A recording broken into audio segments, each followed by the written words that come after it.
Donald Trump sat there, slumped back in his gold-plated chair in the dimly lit room beneath Mar-a-Lago. He stared blankly at the monitor on the table, his orange complexion pale under the cold, artificial glow of the LED lights. For a man known for his self-assuredness, he looked utterly lost.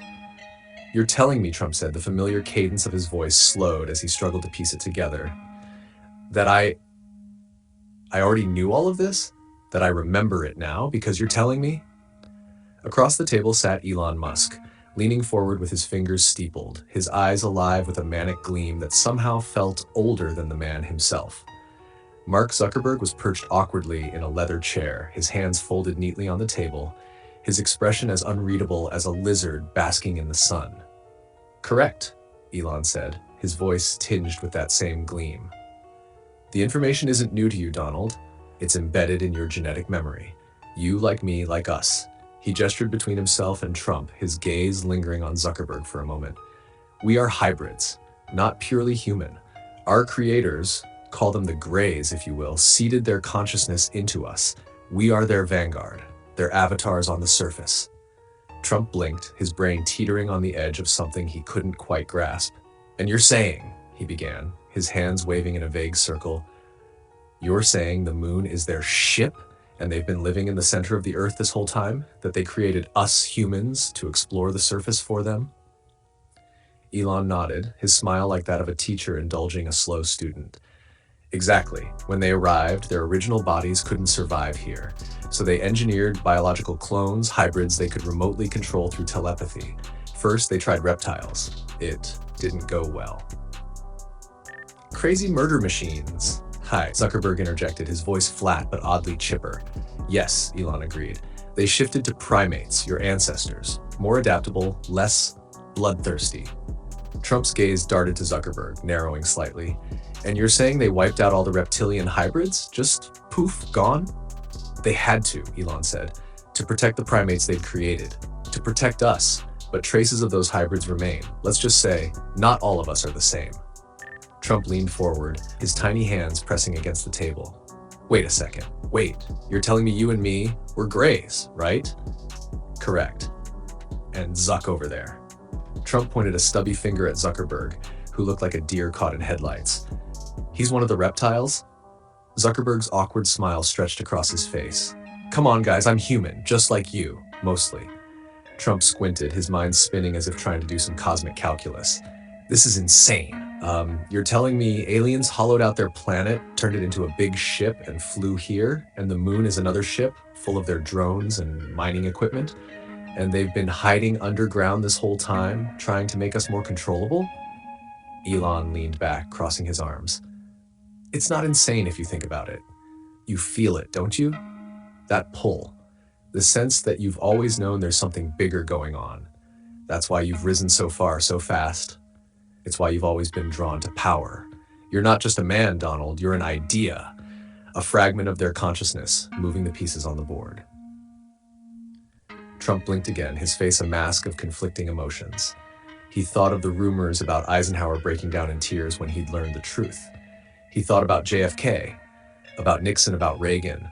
How had they dealt with this? How did anyone? "You're saying we're fighting some kind of ancient war," Trump finally said, his voice quieter than usual. "Against the monsters that destroyed their world. Against." He trailed off, his eyes locking onto Zuckerberg, who tilted his head ever so slightly. "We're fighting to survive," Elon said, "and we can't afford to fail. Not this time." The room fell silent, save for the faint hum of the air conditioning. For once in his life, Donald Trump didn't have anything to say. The silence in the room stretched taut, the hum of the air conditioning seeming to grow louder as it filled the void. Trump's fingers tapped nervously on the polished table, his mind still reeling from Elon's revelations. Then Zuckerberg's voice cut through the quiet like a scalpel, precise and clinical. "There's more to the story," he said, leaning forward, his strangely unblinking eyes catching the light. "The Greys, they left their bodies behind long ago. What they are now is an amalgamation of what they once were and their artificial intelligence. They haven't inhabited their original forms for over 100,000 years. Imagine what that does to a species. Whatever they were, wherever they came from, They're not that anymore. They've changed. Trump's jaw worked silently, his eyes darting to Elon, who nodded gravely. They've spent all this time honing this world. Zuckerberg continued, his voice low and conspiratorial. Honing us, making us into what they need, powerful but subservient. They need to be able to inhabit us at will, and they need us to grow in numbers, to become technologically advanced. But not for our benefit. They're preparing us as bait. They plan to signal the enemy they fled from, thinking they've set the perfect trap. The monsters that destroyed their world? Trump asked weakly.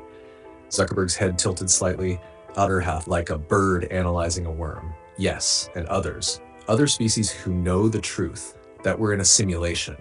The words hung in the air like a thunderclap. Trump's face turned pale, his breathing shallow.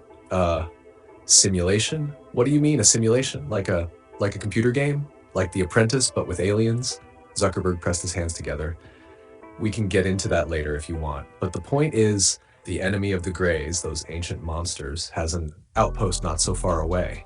There's a galactic rule, though. Civilizations can't be interfered with until they achieve a certain level of space travel.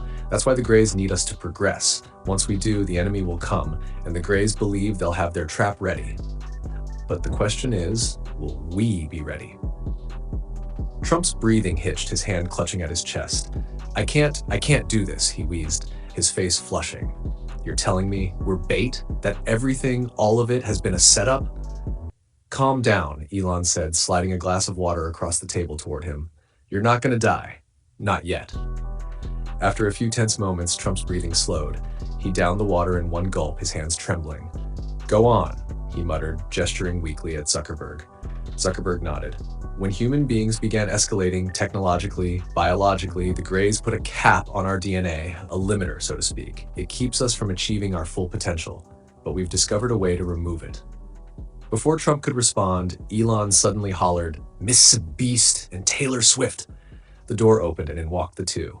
Beast was all smiles, practically bouncing as he extended a hand to Trump. Honored to meet you, Mr. President, he said enthusiastically, shaking Trump's limp hand. Taylor Swift, by contrast, stood back, her head cocked to the side, her eyes narrowing with disdain. She rolled her eyes, crossing her arms as if this entire meeting was a waste of her time. They're here because they were insignificant, Zuckerberg said, ignoring the awkward energy in the room. We removed the cap on their DNA 15 years ago to observe the changes. Both of them have grown so powerful that we believe they can now remotely control the enemy's ships and even planets.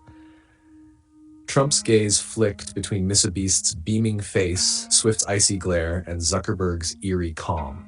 You're telling me, these two. He gestured vaguely, struggling to process the absurdity of it all. Zuckerberg continued, unfazed. The true nature of reality, Mr. President, is that we are gods. All of us. We are the same one thing, the entire universe. That is how the Greys can possess inanimate objects or living beings. They don't control them, they are them, and so are you. That pencil on the table, that's you. The moon, also you. Do you get it? Trump stared at him incredulously. His mouth opened and closed, no sound coming out. Taylor Swift scoffed, her lip curling in disdain. Elon smirked, leaning back in his chair, clearly enjoying the chaos.